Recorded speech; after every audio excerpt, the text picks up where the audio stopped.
Good evening mga idol, ibalik ko pagpakita sa inyo yung gamot sa palay sa damo na Frontier. Ito po, may isa natin yung ano. Dito kasi pangalan naka-stick.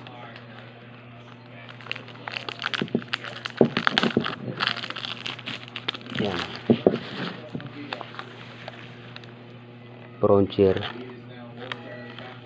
Mabisa ang Frontier na pang-spray sa palay, lalo na sa kung ang damo ng palay mo ay mga litgit, yung parang palay din ang itsura, tapos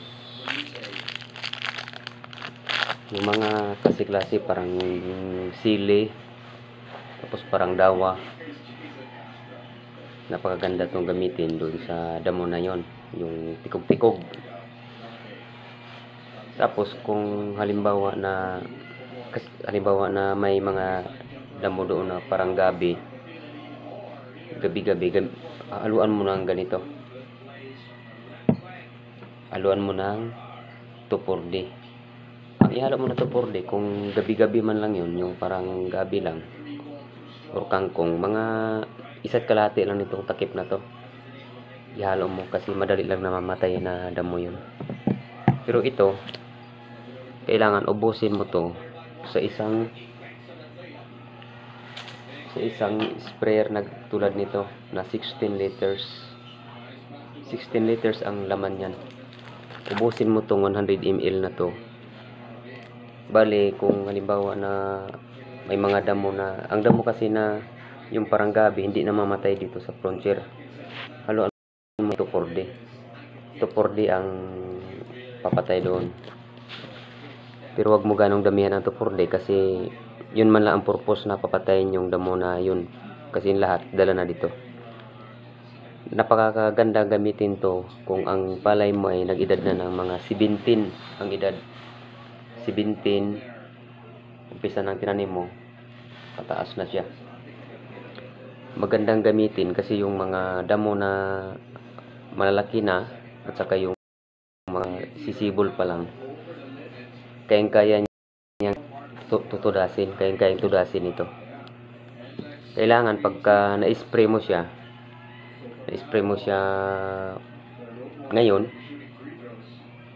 mga 2 o 3 araw, kung may tubig kang makukuhanan, pwede mo na siyang tubigan.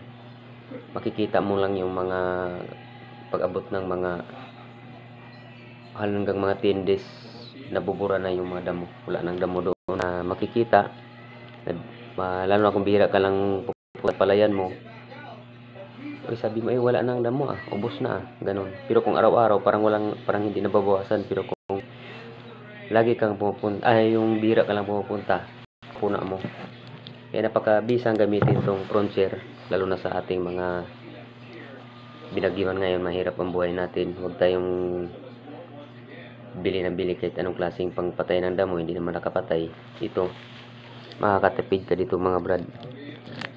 Kasi ang pag-spray, dandahan lang, kailangan na matamaan mo lahat na damo.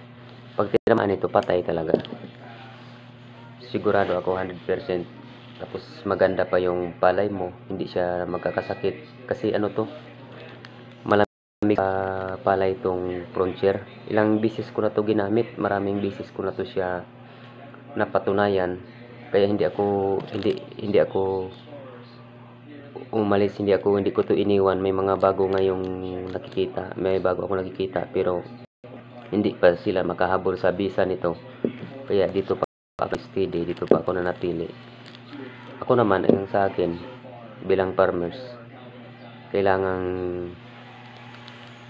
maghanap tayo ng medyo, kung malaki ang palayan mo, halimbawa mga gagamit ka ng mga 5 sprayer, may binibinta dito na 1 litro.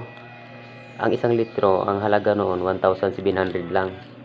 Makakatipid ka doon kasi ang magagamit mo doon 10 sprayer. Hindi tulad kung bibili ka nito, 260 ang bawat bote, 1 sprayer.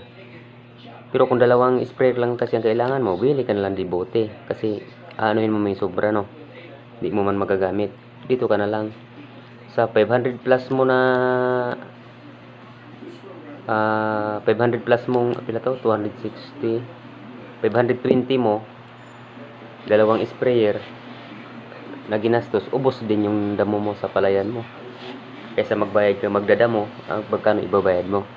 Kaya ito, sigurado ako mga brad idol, 100% sasabihin ko sa inyo, mabisa ito. Haluan nyo lang na itong 2,4-D na to, alam ko kilala ninyo to. Marami siyang dinadala na sabing damo, pero ang damong nakasulat diyan sa kanya, yung iba hindi niya na kayang patayin. Pero yung doon sa gabi-gabi, kaya niyang patayin, sigurado yan. Kaya ihalo mo na lang siya, haluan mo siya ng 1.5 hanggang 2 lang. Pero ito, uubusin mo to dito sa sprayer na to. Dito sa sprayer na to, dito nyo gagamitin, ubusin. 16 liters yan.